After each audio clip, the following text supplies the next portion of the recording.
Bismillahirrahmanirrahim. Alhamdulillahirabbil alamin. Wa bihi nasta'inu ala umuri dunya waddin. Wassalatu wassalamu ala asyrafil anbiya'i wal mursalin sayyidina maulana Muhammadin wa ala alihi wa sahbihi ajma'in. Saudara, seperti biasanya sebelum kita mulai pengajian, kita baca Al-Fatihah untuk penulis dari buku Faidur Rahman, Syekh Soleh Darat. Lahul Fatihah. Bismillahirrahmanirrahim. Alhamdulillahirabbil alamin. Arrahmanirrahim. Maliki yaumiddin. Iyyaka na'budu wa iyyaka nasta'in. Ihdinas siratal mustaqim. Siratal ladzina an'amta 'alaihim ghairil maghdubi 'alaihim waladdallin. Amin. Saudara, ada dua pertanyaan yang masuk ke saya.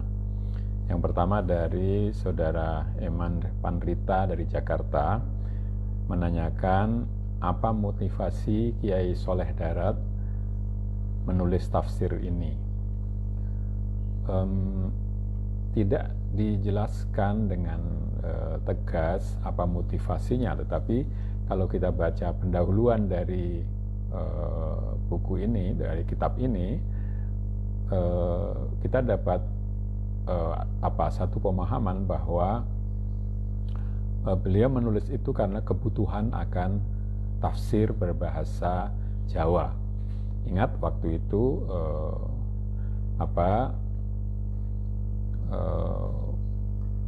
Syekh Soleh Darat itu nulisnya di Semarang, dan penggunaan bahasa Indonesia itu belum begitu atau belum lazim ya pada waktu itu, karena ini abad ke-19. Sementara Sumpah Pemuda itu kan baru 1928, jadi masih sebelum ada keputusan bangsa Indonesia untuk menggunakan bahasa Indonesia. Beliau mengatakan di dalam pendahuluannya itu bahwa memang banyak kitab tafsir, tapi pada waktu itu tidak ada yang berbahasa Jawa. Semuanya yang sampai ke sini adalah berbahasa Arab. Maka sulit dipahami atau lama orang memahaminya. Maka untuk memudahkan orang memahami tafsir, maka beliau tulislah kitab ini. Jadi tujuannya untuk menyebarkan pengetahuan tentang Al-Quran kepada sebanyak-banyak orang. Ini. Kemudian beliau mengatakan bahwa memahami Al-Quran itu adalah fardu kifayah. Jadi mesti ada orang yang tampil, orang yang menanggung beban umat atau orang-orang yang ada di dalam satu tempat untuk untuk mempelajari Quran itu. Nah, itu tentang pertanyaan saudara Eman Panrita. Kemudian yang kedua, pertanyaan dari saudara Mas Aziz Magelang. Apa sumber rujukan dari tafsir Soleh Darat? Ini juga tidak mendapatkan keterangan yang pasti mengenai ini, tetapi bahwa kitab ini lebih banyak banyak sekali menekankan apa yang disebut dengan tafsir isyari, tafsir dari kalangan yang dikembangkan oleh orang-orang yang mendalami tasawuf. Nah, saya menemukan salah satu tulisan yang mirip dengan yang ada pada tafsir ini ketika membahas turunnya Nabi Adam dari surga, dari langit ke bumi. Nah, itu saya mendapatkan buku atau kitab yang berjudul Tarikhul Khamis fi Ahwali Anfasin Nafis, tulisan dari Husain bin Muhammad Al-Hasan Ad-Diyar Bakri yang wafat pada pertengahan abad ke-10 Hijriah. Cerita tentang bagaimana ada ada iblis, ada Adam, Hawa, lalu merak, lalu ular di dalam surga, lalu akhirnya ke semuanya itu diturunkan ke bumi. Nah, itu mirip-mirip dengan apa yang ada di dalam buku tadi ya, Tarikhul Khamis fi Ahwali Anfasin Nafis. Mungkin tidak diambil dari situ, tetapi kita bisa menelusuri sebetulnya karya-karya tafsir berbahasa Arab yang mengandung banyak hal dalam menjelaskan bagian-bagian dari Al-Quran oleh Syekh Soleh Darat. Itulah jawaban singkat yang dapat saya berikan pada kesempatan kali ini. Dan karena hanya ada 2 pertanyaan itu, saya kira waktu yang tersisa ini akan saya pakai untuk membaca atau meneruskan membaca kitab Faidur Rahman ini. Kemarin atau 2 malam yang lalu, malam Kamis atau Rabu malam, kita sudah berbicara tentang macam-macam pujian, macam-macam hamd. Ya. Nah, sekarang saya bacakan lanjutannya. Utawi anapun ora kuasane menungso muji kelawan madah, iku krana setuhune madah nuduhaken sampurnane makrifate marang zat Allah lan sifatullah. Kemarin sudah dikatakan ada 3 jenis pujian. Pujian sana, pujian syukur, dan pujian madah. Nah, sekarang dan manusia tidak bisa melakukan pujian dengan ketiga-tiganya itu. Nah, sekarang diterangkan kenapa manusia tidak bisa memuji dengan madah.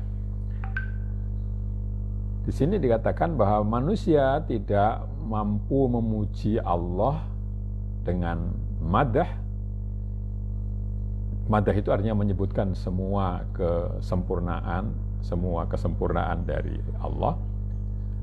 Bahwa sesungguhnya madah menunjukkan kesempurnaan pengetahuan kita terhadap zat Allah dan sifat Allah. Maka memuji Allah dengan seperti itu dikatakan mustahil. Mengapa? Qala Allah Ta'ala wa ma qadarullaha haqqa qadrihi. Mereka tidak bisa menghargai Allah dengan penghargaan yang sebenar-benarnya. Maka nyoto telo-telo setuhune manusia iku ora kuwasa amuji ing Allah kelawan hakikate angin kelawan taklide lan majazi. Taklidi lan majazi. Jelas sekali bahwa manusia itu tidak mampu memuji Allah dengan sebenar-benarnya, melainkan hanya bersifat taklidi, mengikuti apa yang sudah diajarkan oleh Allah, dan bersifat majazi, tidak sebenarnya. Sareh ni mangkono maka dadi muji Allah Subhanahu wa taala ing zate dhewe kelawan alhamdulillah, supaya den imanaken setuhune hamd lan sana lan syukur lan madah iku kabeh kagungane Allah Subhanahu wa taala. Karena demikian, karena manusia tidak mungkin memuji dengan sebenar-benarnya, manusia hanya bisa memuji Allah itu dengan cara taklid, dengan cara majaz, maka lalu Allah sendiri menyebut alhamdulillah, segala puji hanya bagi Allah. Supaya diimani bahwa pujian, sana, syukur, dan madah itu semua hanyalah milik Allah.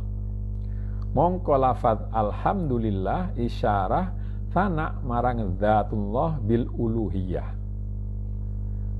Maka kata alhamdulillah itu merupakan isyarat pujian sana kepada zat Allah dalam sifat keilahiannya. Maksudnya adalah, kemarin kan sudah ada 3 sana, itu menyebutkan sifat Allah, salah satu sifat dari Allah, atau sebagian dari sifat Allah, memuji dengan cara begitu. Lalu yang kedua itu syukur, itu memuji Allah dengan lantaran pemberiannya. Lalu yang ketiga madah, memuji Allah dengan menyebutkan semua sifat-sifatnya secara sempurna. Nah, Rabbil Alamin isyarah marang syukur in'am rububiyah ala khilqatihi. Ya. Rabbil Alamin itu merupakan isyarat bagi syukur kepada nikmat-nikmat rububiyahnya Allah atas semua ala khalqatihi, ala semua makhluknya. Jadi Rabbil Alamin, Rabb yang memelihara, yang membesarkan, yang memberikan penghidupan kepada alam. Ar-Rahman Ar-Rahim Maliki Yaumiddin isyarah marang madah lidzatihi kelawan sifat kamalat. Sedangkan Ar-Rahman Ar-Rahim Maliki Yaumiddin itu merupakan pujian, merupakan isyarat bagi pujian madah kepada zat Allah dengan menyebut sifat-sifat kesempurnaannya. Jadi itu tadi, alhamdulillah itu sana, Rabbil Alamin itu syukur, karena Rabbil Alamin yang sudah memelihara alam, berarti perbuatan Allah itu dipuji. Lalu Ar-Rahman Ar-Rahim Maliki Yaumiddin itu sifat kesempurnaan, kemuliaan Allah. Mongko ora ana wong kang bisa muji angin Allah Subhanahu wa taala. Jadi yang bisa memuji dengan sebenar-benarnya itu ya hanya Dia, Allah Subhanahu wa taala. Yang lainnya tidak bisa. Lan sarehne padha apes makhluk kabeh kelawan muji, mongko dadi perintah Allah Subhanahu wa taala marang kawulane den kon muji kelawan nafeaken naqais saking zate. Karena manusia tidak mampu memuji Allah, maka Allah memerintahkan kepada hamba-hambanya untuk memuji dengan menafikan kekurangan-kekurangan dari zat Allah. Jadi meniadakan kekurangan dari zat Allah. Faqala Allahu wa qulil hamdulillahilladzi lam yattakhidz walada wa lam yakul lahu syarikun fil mulk.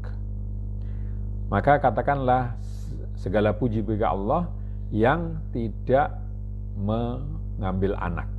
Ini kan berarti menafikan hal yang kekurangan dari Allah. Ittakhadha walada itu merupakan kekurangan bagi Allah.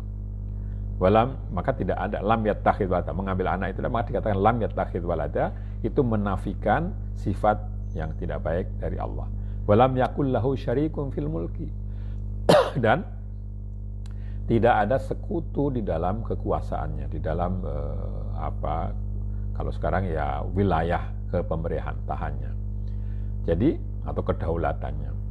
Jadi itu meniadakan lam yattakhidz, lam yakun lahu, itu menafikan dua-duanya. Jadi di sini dibicarakan bagaimana kelemahan atau ketidakmampuan manusia untuk memberikan pujian kepada Allah. Maka dikatakan alhamdulillah.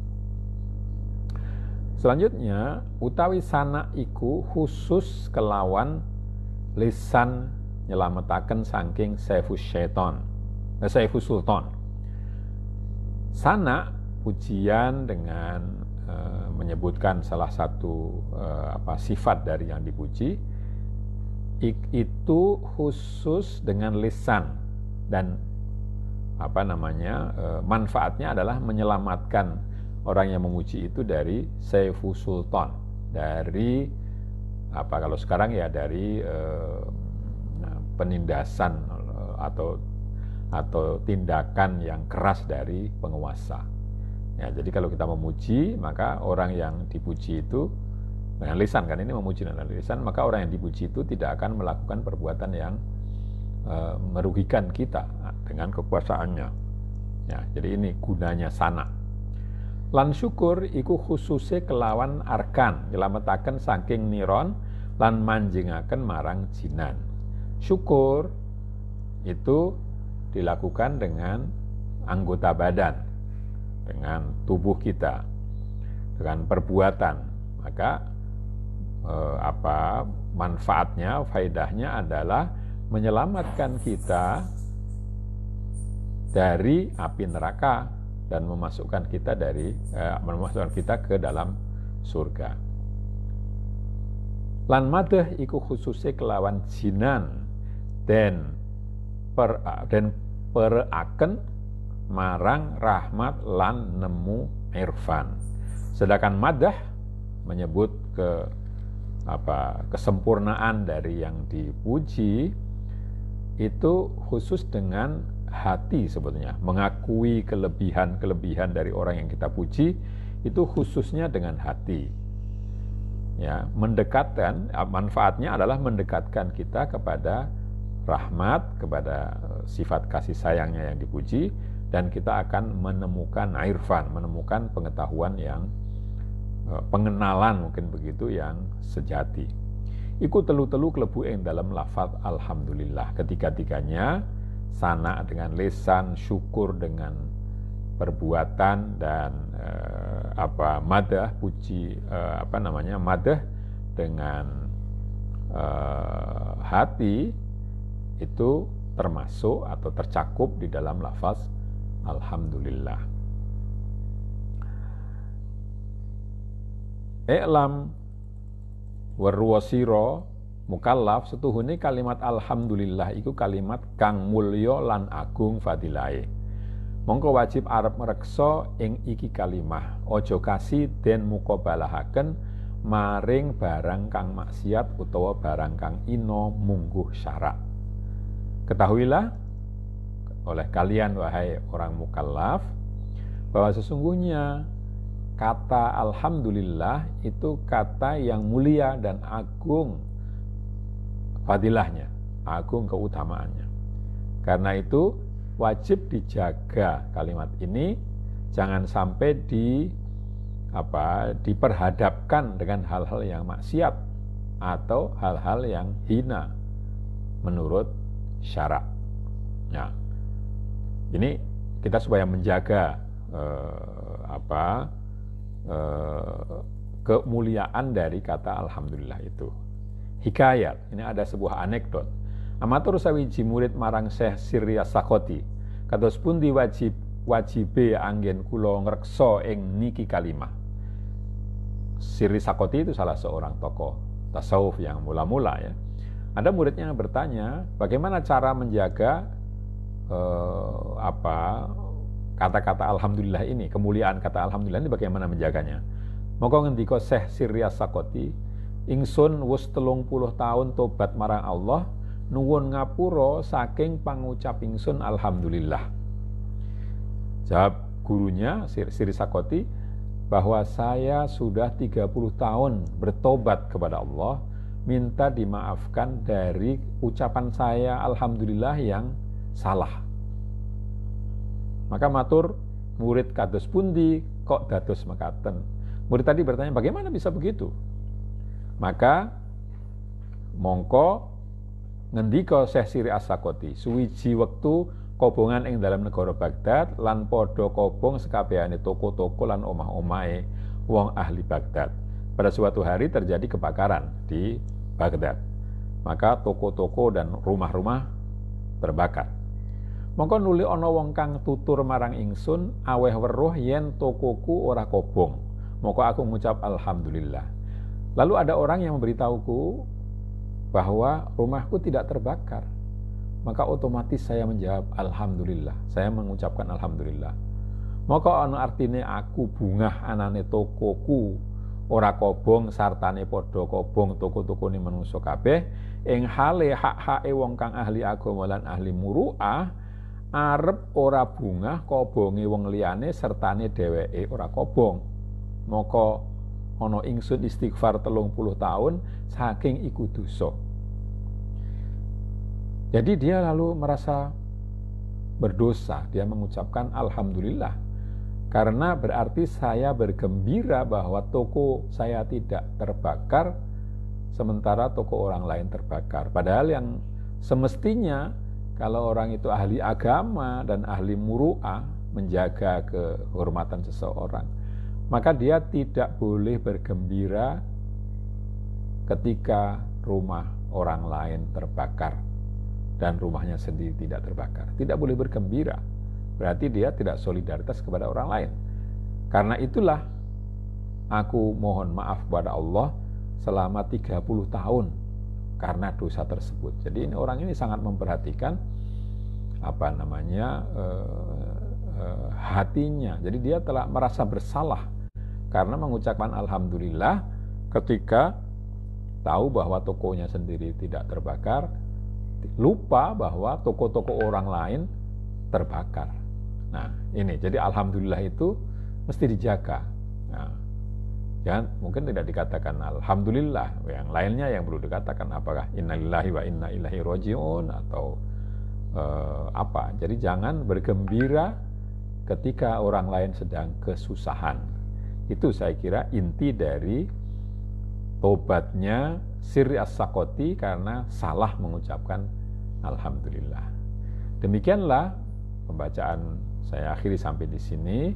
Lalu saya menyampaikan sekali lagi bahwa saudara-saudara bisa mengajukan pertanyaan, nanti akan saya jawab selang 1 malam ya. Jadi 2 malam lagi saya akan menjawab pertanyaan-pertanyaan yang masuk selama 2 hari ini.